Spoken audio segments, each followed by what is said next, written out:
Hey, everybody. Welcome to this episode of Think Business. Looking forward to talking with many things, but for the sake of our initial piece of our conversation, Stu Heinecke, author of How to Get a Meeting with Anyone.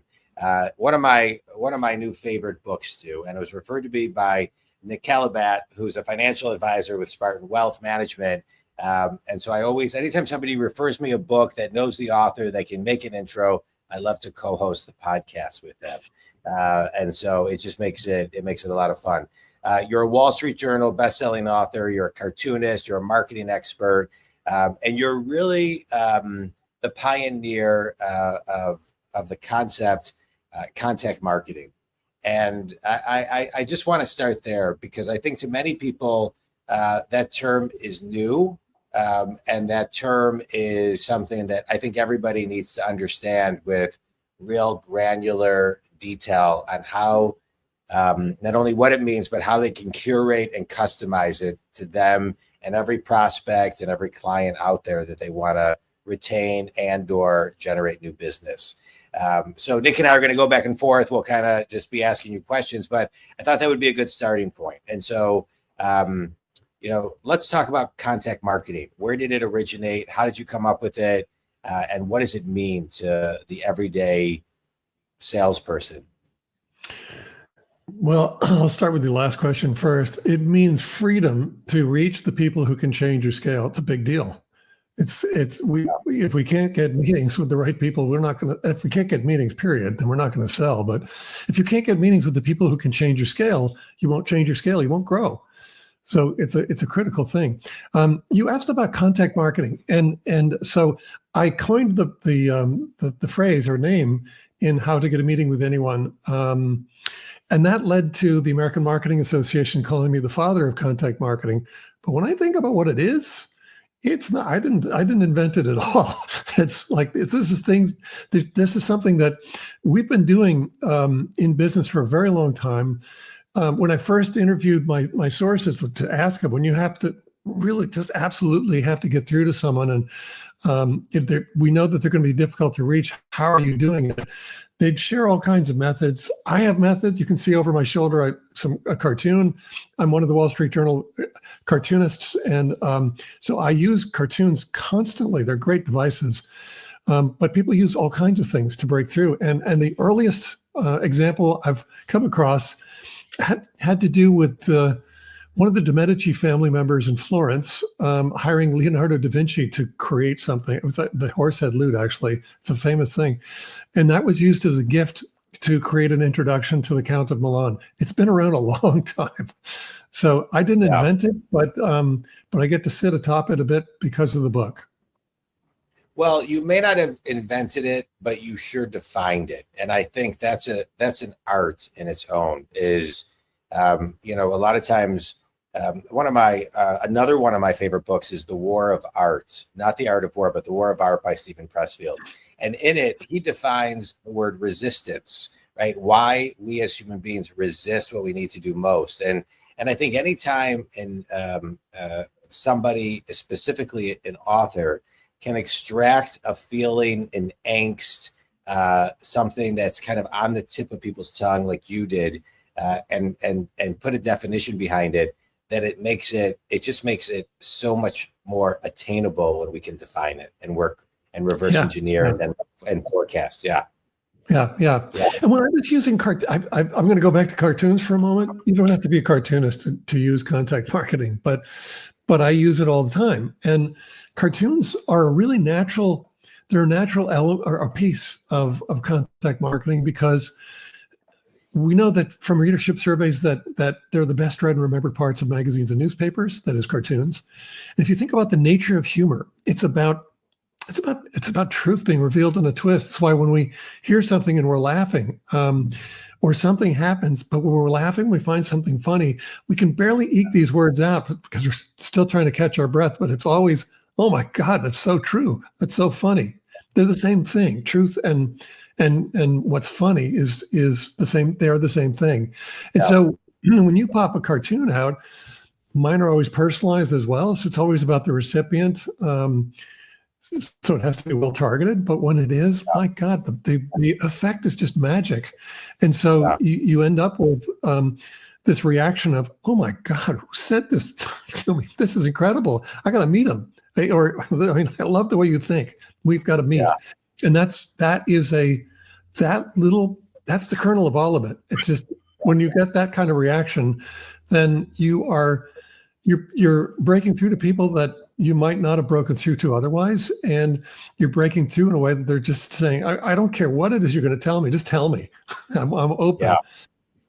Yeah. I'm gonna let Nick ask the next question, but I just want to comment on that for a second. I'm a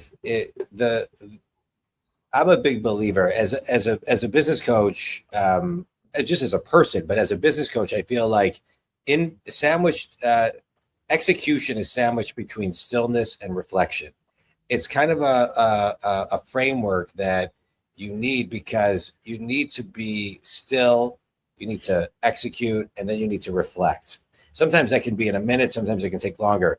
But to your point, it takes a moment to stop and think what you can do for someone, for them to be able to say, I love the way you think. And sometimes it doesn't have to be big. It doesn't have to be flashy. It doesn't have to be expensive. It doesn't have to be over the top. You don't need to try harder than too hard. Sometimes it's right in front of you, and you just have to be clever and take time to think about it. I love that. And I would say that cartoons might be a little bit opposite of that definition, because this all happens instantly. You look at it, you want to read it. I mean, people love to read the cartoons. Remember, so they're going to engage with it really, really quickly. It doesn't take much time to read it and understand it. You see the gag and you go, oh my God, that's great.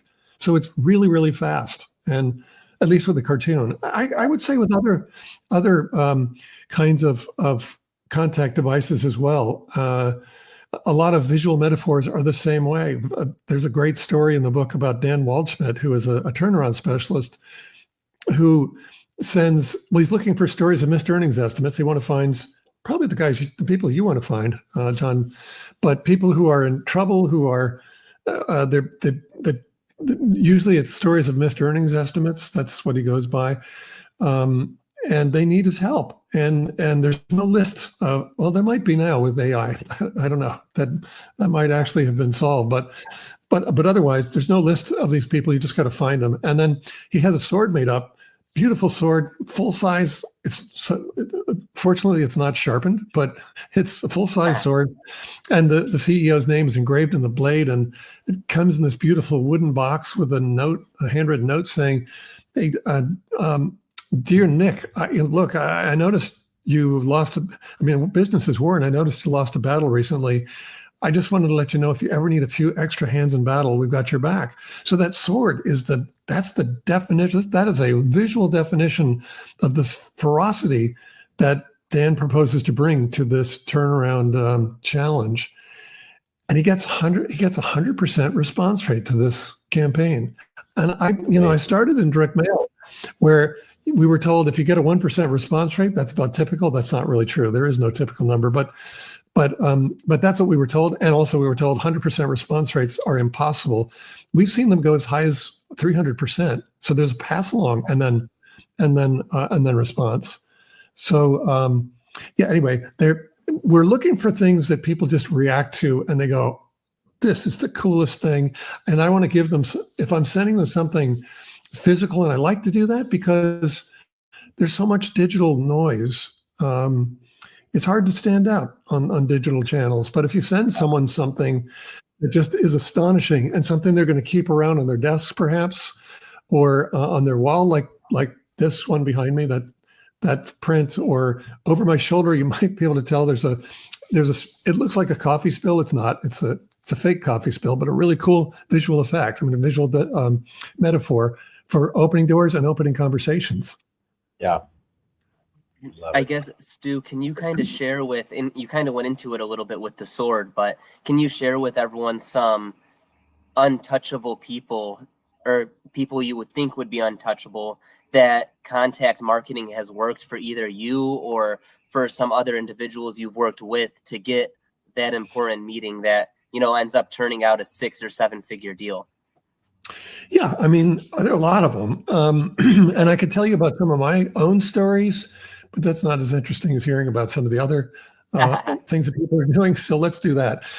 Okay, so, and I can't tell you who this was, but you'll infer it, you'll realize who it is. So there was a sales rep who was calling on, actually, if you've ever seen the movie, now from a long time ago, I guess, but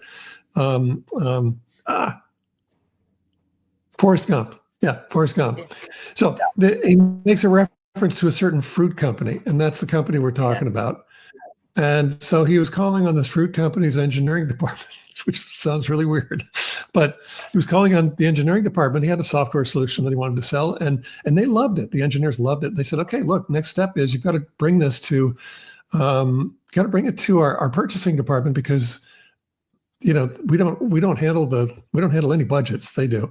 So he said, "Okay, great. Gosh, this is great. We've got a deal going." And then discovered that they would never return. They didn't talk to him at all. They'd shut him down. And so he thought, fine, I'm going to go around you. I'll go to the CEO. And if you got the reference of the fruit company, you know that the CEO was he was probably the most famous CEO at the time in the world. Not an easy guy to reach. And he discovered that because he started sending letters and faxes, called and left messages and of course sent emails and so on. Nothing was working. So finally one day this box shows up at the front counter. It's a plywood box with air holes punched into it and a handwritten note saying, "Dear," I can't say his name, but "Dear, I've been calling on your engineering department. They love my solution. They told me to talk to purchasing. They won't talk to me. So I've been trying everything I could think of to reach you and nothing's worked. So this is my final attempt." And I think that actually is if someone says this is my final attempt, you're more apt to listen. So anyway, he said in the note, "So if you would, inside the box is a pigeon. And on the pigeon's leg is a little capsule. And on the capsule is a little slip of paper. And if you'll take out that slip of paper and write the name of your favorite restaurant, a date and a time, put it back in the capsule and release the pigeon, I'll meet you there." And so I wouldn't be telling this story if the pigeon didn't come back. So the pigeon came back. There was a date and time and the name of a restaurant on the little slip of paper. They met and he walked out with a $250,000 deal. Now that's a big deal. That's a nice big deal, but that's not enough. Well, it is unusual to use a pigeon. That's cool. Love that story because of that. But it's not unusual in terms of outcomes for contact campaigns. I mean, it just depends on who you're reaching out to and how you can monetize it. But God, there are so many stories of things, just wild things that people have done to make changes occur in their professional or business lives. A lot of them. Is that enough? Or because I got lots of them. No, that's fascinating. I was going to actually ask you is, how do you tell someone, instead of just calling and sending emails, at what point do they get creative and send direct marketing? And how many pieces of direct marketing typically do people need to send before getting a response? Well, I prefer to do it right off the bat. If this is someone really important to me, we only get we've heard it over and over, but we only get one chance to make a first impression. Yeah, and so I want to make an impression that has people just saying, well, I told you before, but oh my God, who is this? And not just the person that I'm targeting, but if they happen to have an executive assistant, I want them drawn into it as well. I want them saying, oh my God, who is this? I know that my boss has got to meet this person. I'm going to make sure it happens. So I believe in doing it right away. And I also believe in a really crazy notion that this isn't always true and it doesn't always happen by a long shot, but I do believe that there is the possibility of creating 100% response rates as a matter of course.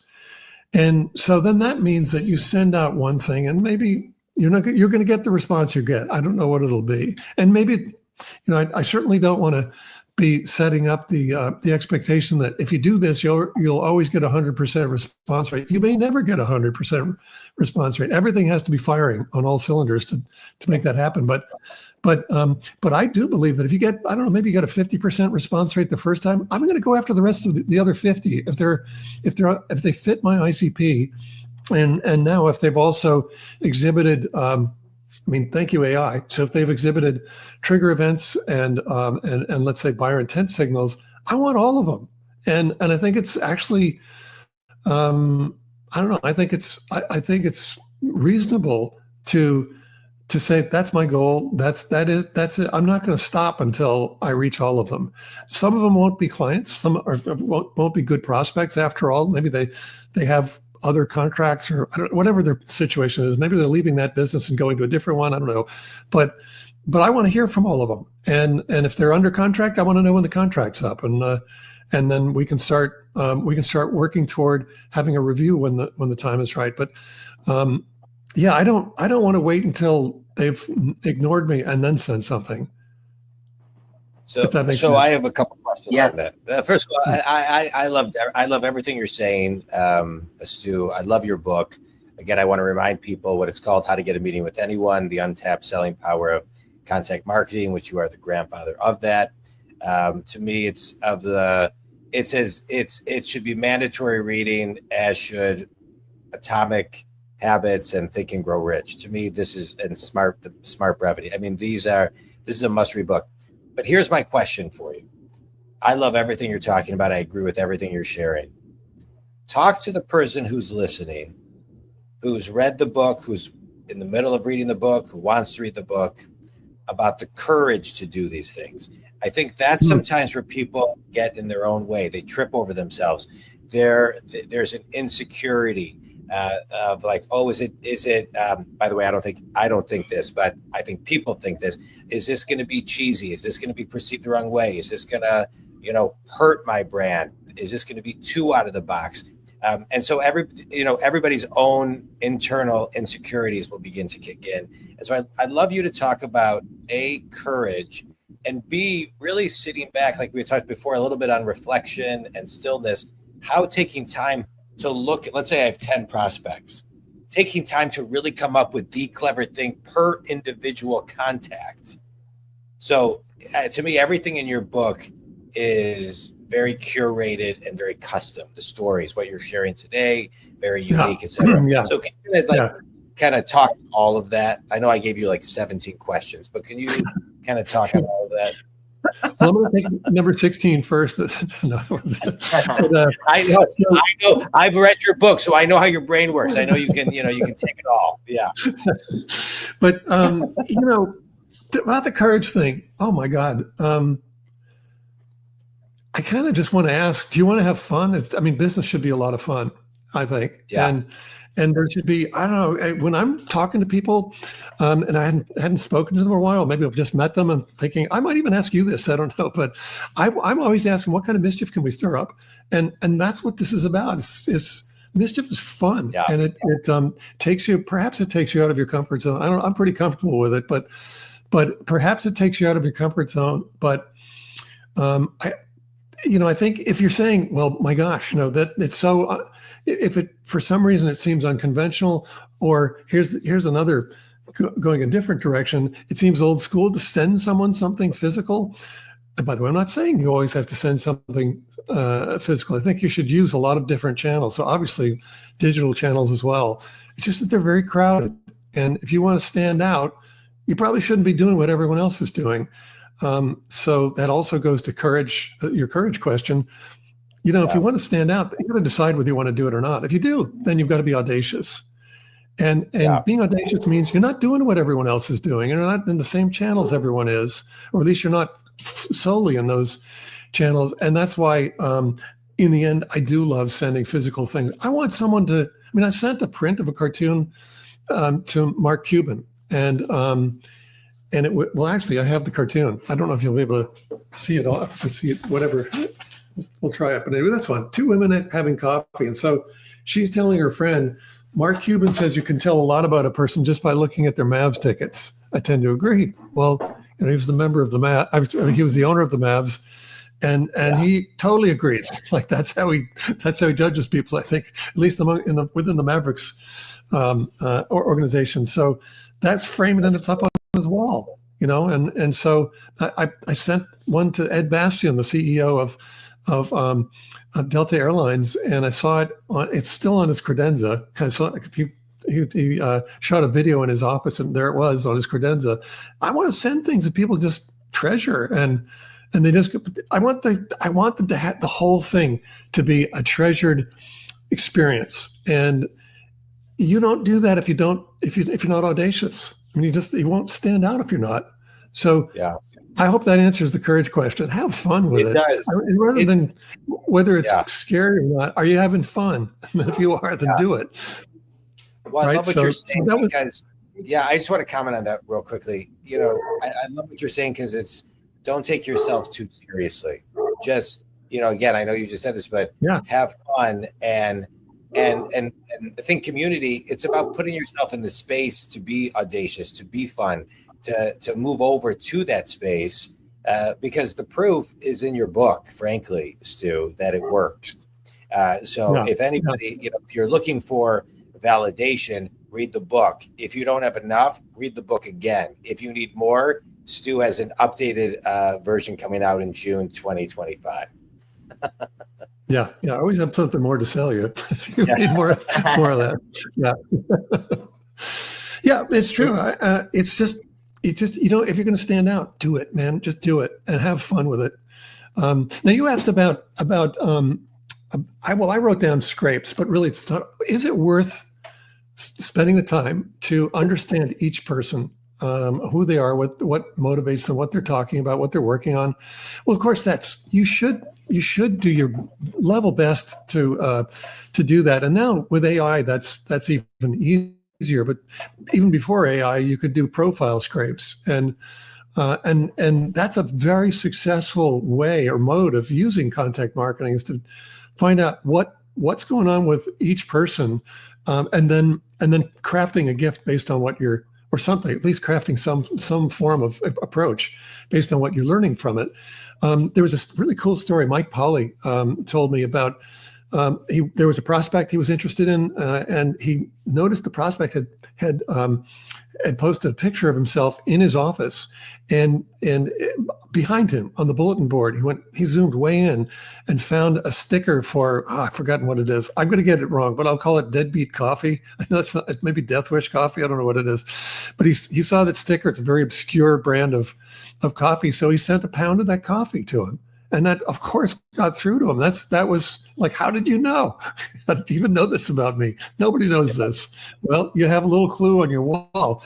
And now AI makes that even easier. There are some really interesting new platforms popping up that will do these profile scrapes at scale. And I mean, like, there's no excuse not knowing something about your prospect while you're reaching out to them.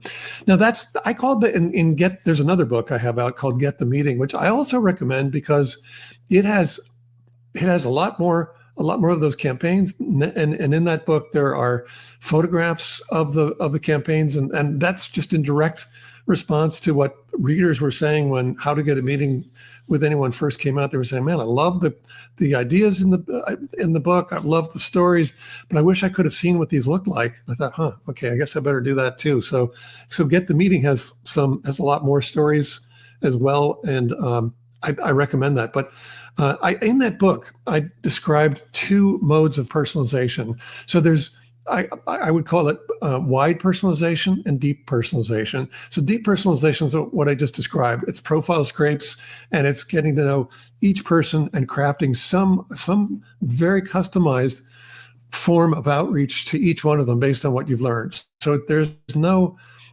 cookie cutter approach to that campaign. The wide personalization is what we would apply in, in direct mail, for example. So when I'm personalizing, let's just say a cartoon, I know their name. I'm going to put the name in the caption of the cartoon. I don't know. I may not know much more, or maybe I do. Maybe I know that it's a stock. Every one of them, everyone on the list is an investor in stocks. Well, then, okay, great. I know something about that. If there's a cartoon depicting them really having a big win in the stock market, they're going to love that. And it's about them. Maybe it's other people complaining about them or something. You know, rivals are complaining that they're making the killing and we're not. I don't know what it would be, but I would know enough that the cartoon would land and they'd be going, wow, okay, that's cool. So both of these work, and they're just different, I don't know, let's say attributes to each one, or opportunities with each one. In deep personalization, it's very effective, but it's very time consuming, and there's nothing about it that is standardized. So every one of them is a new campaign. You won't know what to expect. With broad personalization or wide personalization, it's based on the test rollout model. So you test different cartoon, in my case, different cartoons, or whatever different versions of the outreach, and and then based on the response you're getting, you can infer that you'll continue to have that kind of response if you roll it out to more people. And so you can end up with a very standardized, probably sounds like a dirty word as I'm saying it, but you can end up with something that you can use to predict basically what kind of response you're going to get each time. And that's a good thing too. They're both valid. They're both powerful. Interesting. Right. I feel like and I told John, I like the Get the Meeting book more than How to Get a Meeting with Anyone, because it does show the examples. It's really cool to see.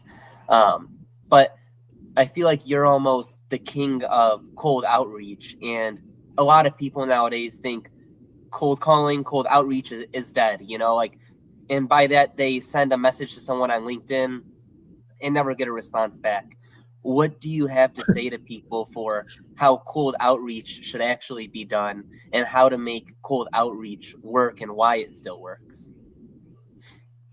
Well, yeah. Oh my God. You mentioned LinkedIn. And so I'm going to start there, because we all get DMs from people that we don't know, right, or connection requests that we don't know. You can look at what they do and you go, I think I'm going to get a pitch.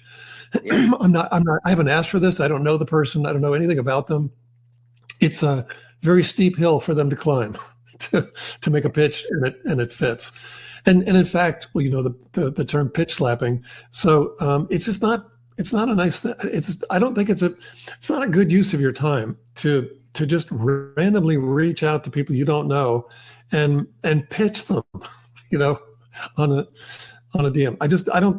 I think in that medium, you have to earn the right to do that, or the privilege to do that.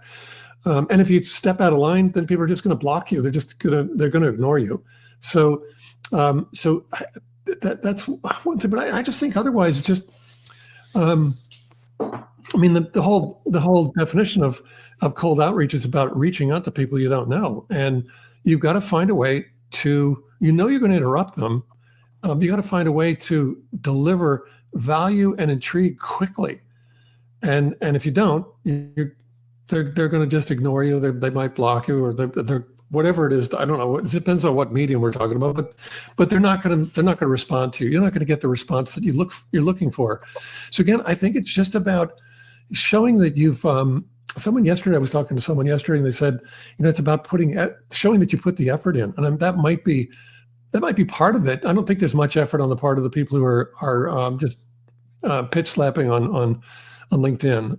That it doesn't come across that way. But if you've done something, you know something about them, and like the coffee example that I gave a moment ago, then they're going to be saying, "Wow, it breaks through. Somehow it flips a switch," and you need to be able to create that sort of flip moment to turn that switch. So they're not saying, "Who's this?" Instead, they're going, "Oh my God, who is this?" So does that answer your question? It does. It's like you said, the LinkedIn way is the more lazy way to, you know, just take your shots, but it's getting the attention in a different way. Yeah, I think so. I mean, it's still. I think it's pretty easy to connect with people on LinkedIn and to get their attention, but sending them a pitch is not the way to do it. I don't see it at all. I hate it when I get it. And when I accept, I'm an author, so I don't know who's reading the book. So it's not, I don't go by, oh, I know this person or I've heard of them or something. If they've read the book, I don't want to ignore them. So I am pretty liberal about accepting connection requests. But if they then go to a pitch, it's like, you just blew it. I don't even know you. So, and they'll say, especially if a lot of them they're automated. And so it just gets worse, because then you can tell all of the language is basically saying, I don't know anything about you, but I'm trying to pull you in anyway. I mean, I've automated this whole thing, and if you happen to come in, then I'll figure out who you are, I guess. And why would anyone want to spend time on that?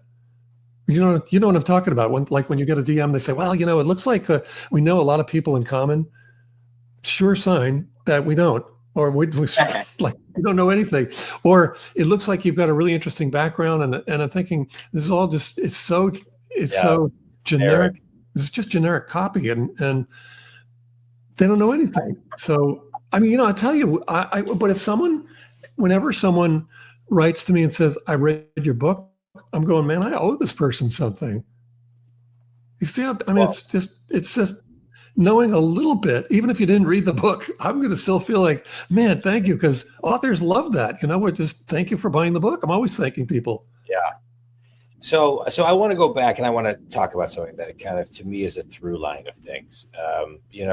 Your book, just kind of summarizing it, for the listener, contact marketing and cold calling, we're talking about the power of personalization and curating and customizing, creating those wow moments, taking the moments to be still, taking the moments to reflect, to have the client say, wow, I mean, I can't believe you thought of that.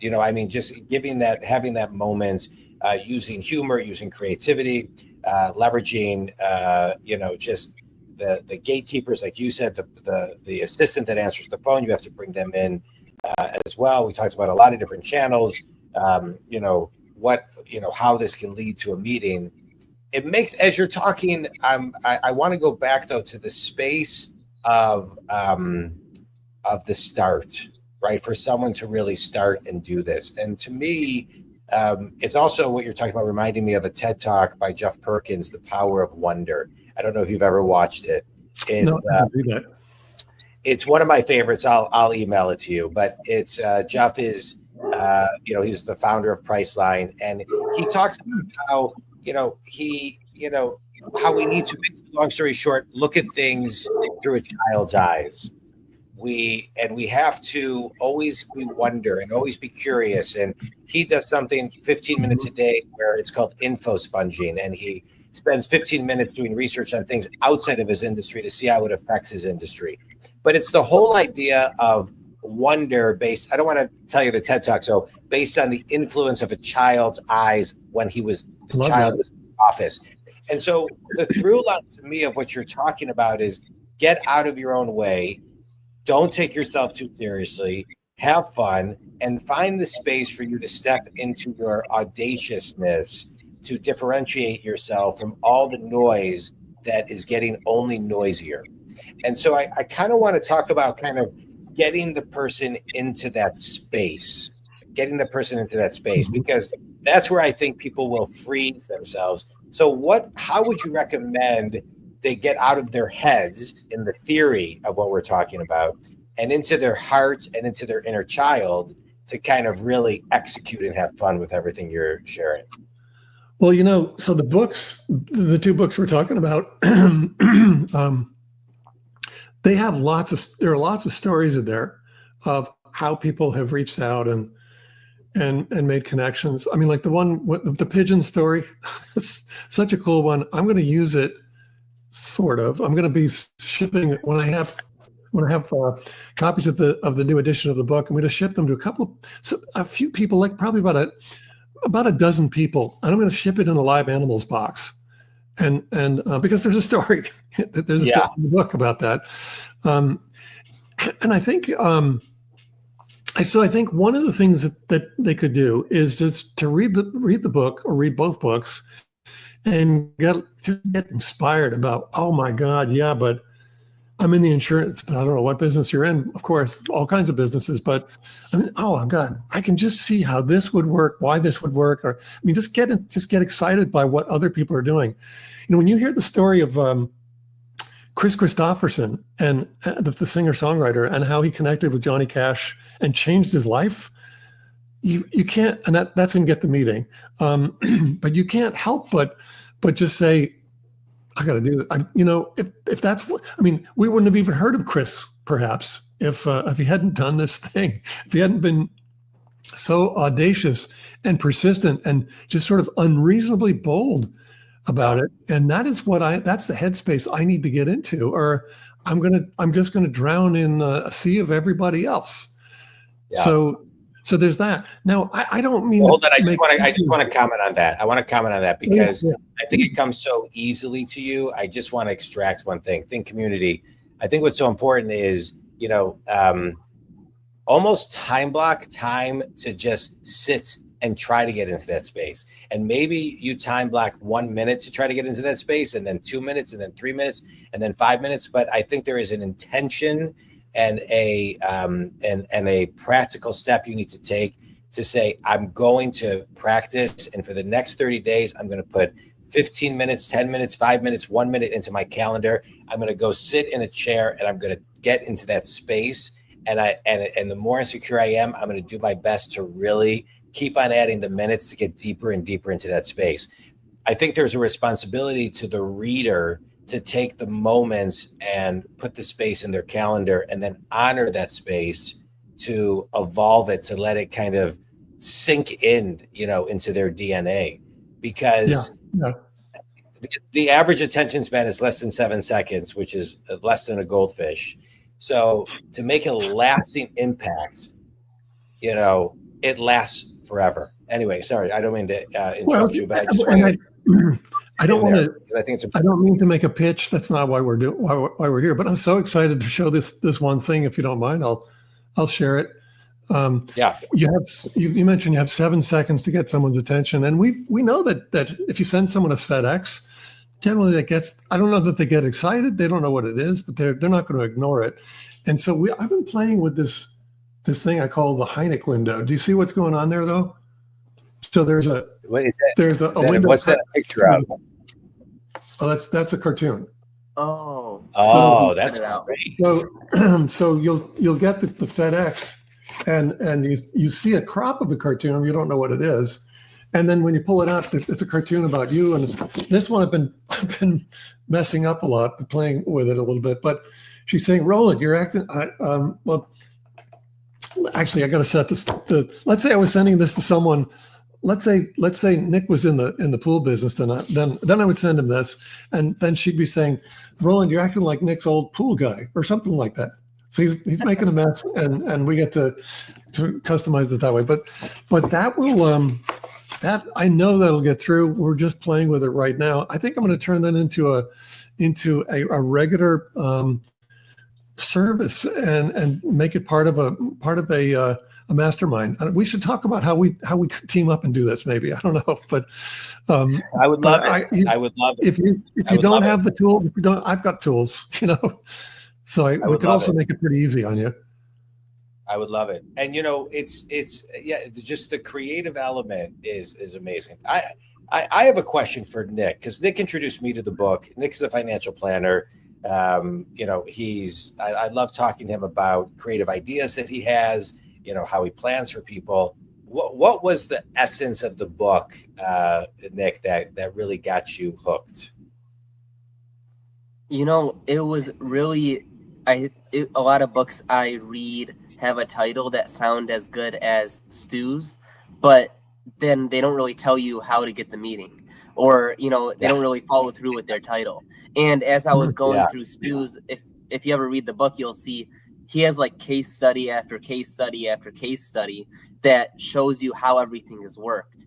And one of the really good examples is, like, I watched the movie Hitch maybe 3-4 months ago, and it's in his one of his books, Get the Meeting, of, you know, giving the walkie-talkie and, you know, getting the meeting. So it was really just the case studies and all the different ways showing you can get a meeting. Yeah. Yeah, I'll comment on that too, because I think the way you share in your book, people learn through story. It's like the greatest way to just Mhm. like really, increase retention so people can hear the theory, understand the concept, and then you apply it to real life story. I think it's great. Yeah, I think it's great. Yeah, and if I'm not doing the interview, but Nick, I have a question for you. Since you've read both books and you You made the get this, introduction, dude. This is your time. Do whatever. Yeah. well, I'm just curious. What have you used? Tell me, have So you used I've anything? And used, what's happened? I've mailed out to prospects of mine, not cold outreach, but prospects that had gotten a little bit cold. And for that, I've just done UPS envelopes. In those events, Hmm. I'd say 80 to 90% of the time, I've gotten back, the prospects have gotten back with me, and actually multiple of them have moved forward. It's just the way financial planning works. It's a month after month of a conversion cycle. So sometimes it takes 6 or 9 months for new clients, and that's completely fine. But life happens, people lose track of things, and the UPS has been what I've been using. I have not gone to the cold side yet, of which actually John and I have been talking about doing, of reaching out to some specific individuals that I've wanted to work with and taking a shot. And what about? Sorry, again, I'm not. I don't mean to take over, but what about referral sources? Because I think that might be the key to breaking through to high level clients, and because it takes. I think it takes a long time to create a relationship with with a financial planner or for financial planners, because without that relationship, that like nobody even wants to. I'm not going to tell you about my money and my finances. I'm not going to do that.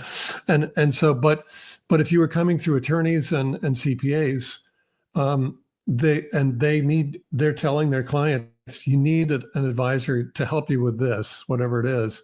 Then you walk in at a completely different level. And I'm just wondering, have you done any campaigning to them? Any campaigning to referral sources? I have not. Most of our clients come from referral sources. Yesterday we met with someone that came from a CPA, and the day before we got lunch with an attorney, and a guy looking to exit through private equity. So most of them come through, I'll say, CPAs and attorneys, but I have not thought about sending something to a CPA or attorney. Because I'll tell you one thing, they love to put things up on their walls, framed, especially attorneys. Yeah. Yeah, I think that is would. interesting. That's just I interesting. didn't think about. Yeah, I did not think about them. We'll have to talk. So good. Yeah. Let me ask Yeah, sorry, go ahead. I just want to say one comment, then I'll let you ask Nick. I just want to, Yeah. I want to express one thing you're talking about that is, and I talk about this a lot with my clients, and I love that you're taking it because you're taking me to another level, is you got to be bold. When you, however bold you are, you then have to be bolder and tactful. You can be sophisticated and bold at the same time. You can be fun and bold. You can be edgy and fair and bold. But I think that's what I'm getting from you, because it's like, because in my head, even when I read the book, I was like, oh well, maybe this is like the third, fourth, or fifth, reach out. But really, it's like take the time, preset it up and just go in and be bold. I love what you're talking about, Stu. Sorry, Nick, go ahead. Yeah, I was going to say smart, bold, and funny is a good combination. Yeah. It seems to work. Yeah, I love that. That is the I was key. gonna ask you. I was gonna say it. There's so many different like campaigns you talk about in your book, and you even mentioned like the pigeon one. I was gonna say it. If you had one shot on a specific mailer or campaign that is a surefire way to get a meeting with somebody, what is that one piece that you send out, whether it be a cartoon, a pigeon, or what is the one piece that in your mind will always work? Well, I know it's a hard question, but no, it's a great question. You see a fun one, though. Yeah, you see the cartoon here, this strip cart. Well, you can't see it very well, but it's a strip cartoon, multi-panel cartoon, and it has those bubbles in it. So all of the captioning is done in handwriting. And I'm going to just describe it because I'm not going to. And I actually, after the fact, I can share a video if you'd like to insert it into the podcast. But it's cowboys sitting out on the range. It's nighttime. They're sitting around the campfire, and one of the cowboys is asking, "I ever tell you fellas the story of Billy the Kid?" "Yep, sure did." But the other ones are answering, and then the next panel. And let's say, Nick, I was sending this to you. One of them was saying, or the same guy is saying, "How about Wild Nick Calabat?" And I love adding the word "wild" to anybody's name. But and then the third panel, the other guy saying, "You mean the financial advisor from I've forgotten where you're from? Well, let's say Detroit. I'll just take a guess." Spartan Wealth Management. Yeah. Yeah, the wealth management guy from Detroit, let's say, and then the final panel are going, "Yep, sure did, at least 100 times before." So they've already heard the story of Wild Nick Calabat 100 times from this guy, and so the thing is on that one, I've sent that one to to Gary Vaynerchuk. It's up, and what he did was he put it up in his lobby.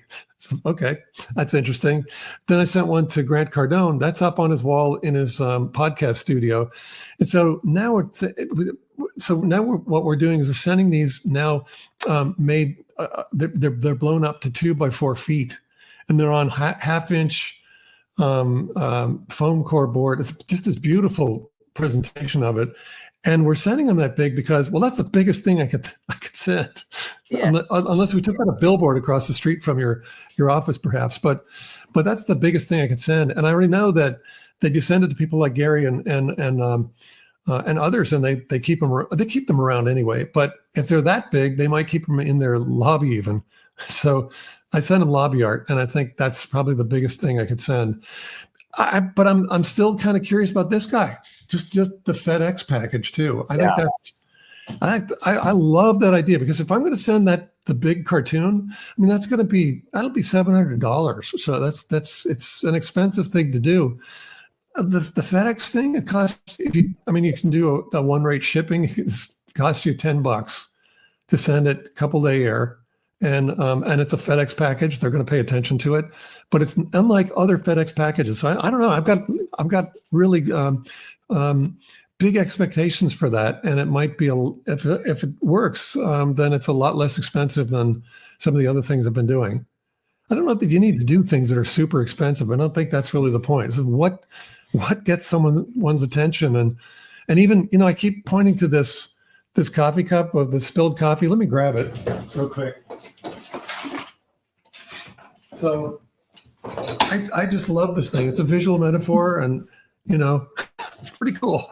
Yeah, it looks like something you might buy in a joke shop, but man, if you spill your coffee, you're not going to suck it up off the desk or the table. Yeah. It's gone. It's done. So it's a great metaphor for loss or risk mitigation or seepage or leakage, any of those things.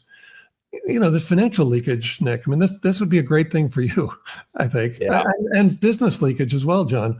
So sending something like that's pretty cool, and they're not all that expensive. So, if you send it to them, they're going to put it on their desk. They're not going to throw it away, and then certainly not going to file it away. So it's going to sit on their desk, and it'll prompt 1,000 conversations every time someone walks in. Visits that office or visits the person's office. They're going to be saying, "Oh my God, you're caught." Oh, I see. Although it's so realistic, I think they follow. Did you spill your coffee? And they pick it up and show it. They have conversations. Well, where'd you get that? Well, this guy Nick sent it to me. I love it. Stu, I love everything you're talking about. I could talk to you for hours and hours and hours. We'll have to have you back. I know we're focusing today on how to get a meeting with anybody and a little bit of get the meeting. I want to be respectful of your time, but this was outstanding. I want to do a quick speed round before we end. You've written phenomenal books, Get the Meeting, How to Get a Meeting with Anyone, How to Grow Your Business Like a Weed, How to Get a Meeting with Anyone. The updated version is coming out in June 2025 with updated, everything. I know you wrote the book 9 years ago and it's going to be refreshed. So I'm excited to read that one as well. What's a book that's had a big impact on you? Not of my own. Yes. You're saying, yeah. Not of your own. There are a lot of them. I was incredibly honored to have J. Conrad Levinson write the foreword to the original How to Get a Meeting with Anyone. So I don't know if people know who he is anymore, but he was the author of all of the guerrilla marketing books. Yeah. And so he had a huge impact, and I ended up coming to know him, obviously, because otherwise I would have had him write the foreword. But and that seems to happen a lot now. Most recently, completely, I don't think you'll expect this at all, actually. But I'm working on my next book. It's called the working title is Crescendo Life, or the Crescendo Plan. But it's about living a life that keeps going up, keeps hitting new highs. It's how to live an extraordinary life, and it stems from a dream I had as a young man. And I ended up. I don't want to put all the detail into it, but I ended up visiting myself, but much like when I'm 70. And having a conversation about and the 70-year-old version is saying, you won't believe the life you're going to live. Or yeah, I mean, I can tell you what it is. I mean, all these things have happened, but you're going to have to do certain things to make it happen. I'm going to have to share with you some secrets on how to make this happen. And so I'm doing interviews with really extraordinary people and asking them, if you could give advice to your 20-year-old self, what would it be? And we've got different chapters that are already set. So within those parameters, what's the advice you would give? That's going to be a lot of fun. I can't wait to hear just to go through the interviews and hear what the sources have to say. I think that's going to be a blast. So you're blowing. So hold on. Hold on 1 second. So in your 20s, you had an experience where you connected with your future self. Yes. So, so do you, I mean, this is maybe for another conversation and maybe a little bit more metaphysical. So do you believe in parallel universes? I don't know. I believe, okay. I guess what I'm saying, I want to say though, I think that's very real. I just want to say like more to life than we can see. And it's just so much more amazing than we realize. Yeah. I write a letter almost daily from my future self. So I'll so I will especially I'll give you a quick example. Like I had two, I'm a business coach, but I do a lot of speaking and training and, things of that nature. And I will write a letter on a Sunday from my future self on how it went. And I'll date it. Like if it's on a Sunday, I'll date it like on Wednesday at 5:00 and I'll write it from my future self. Nice. So I can kind of get into that space. So that'll be a fun other talk we'll have to have. I think I'm going to have to interview you. I'm a big believer. There's I do hemisync meditation through Monroe Institute. If you're familiar with Monroe Institute. No, I'm not. Okay, so you should check it out. So Robert Monroe created a NeuroBeats hemisync where the FBI, I think, actually patented it. And they use it, the CIA or FBI, I can't remember, use the Monroe Institute NeuroBeats, like hemisync beats, to do remote viewing. Oh, and so it takes you to just another realm. Check out Monroe Institute. I can talk to you about it. Yeah. But it takes you to another place in time.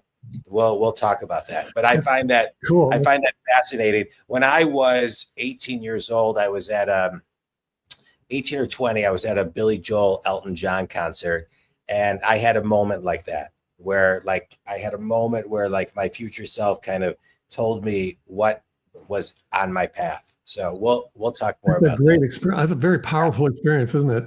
Yeah, it's I was going to say that, but I think one of the things that's showing up that will be showing up in the book is hyper fitness. You were asking about books, and so I'm going to grab something real quick. I'm wondering if you've ever seen. I don't know if you can see this very well, but Dr. Jeffrey Life. I don't know him. Mastering the Life Plan. Yeah. So he's one of the people I've interviewed for the new book. And if you look at him real closely, he has this old guy's head, but he's otherwise totally jacked. He's like, I don't know, a 30-year-old bodybuilder. And that's my inspiration. I didn't realize it until recently because I've been seeing his pictures. He's in ads and so on. And I'm thinking that's what I want to do when I turn 70 in June. I want to be in bodybuilder shape. I've been working on it since 90. That'll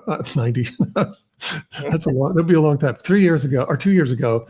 And so hyper fitness is part of it. And you were asking about books and that one and that author. I tend to actually connect with the authors as well. Yeah. And so there are a bunch of them though. They're great books coming up in sales and so on, from Anthony Areno and Jeb Blount and so on. But there are a lot of them that are really, really interesting reads. Yeah. I love it. I guess another question that I had was, what is the best piece of wisdom that you've ever received from anyone? Well, I don't think I receive it as just a statement, but as maybe either I don't know, maybe just a fascination from a distance, or maybe this. When I was first starting out in my career, I recruited a lot of. I had this agency that I started up for creating direct mail with cartoons in it, and it was doing really well.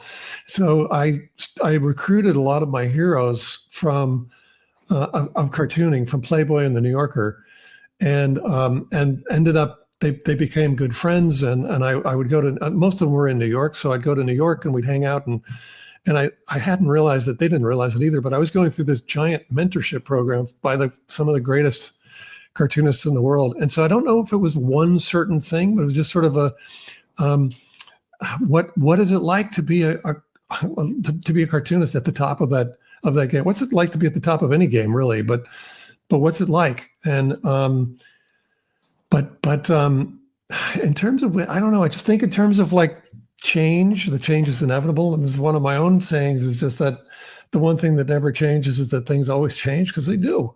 And we should be, I mean, if you were angry at the beach, if you were at the beach and you're saying, what are these waves doing? They keep coming in.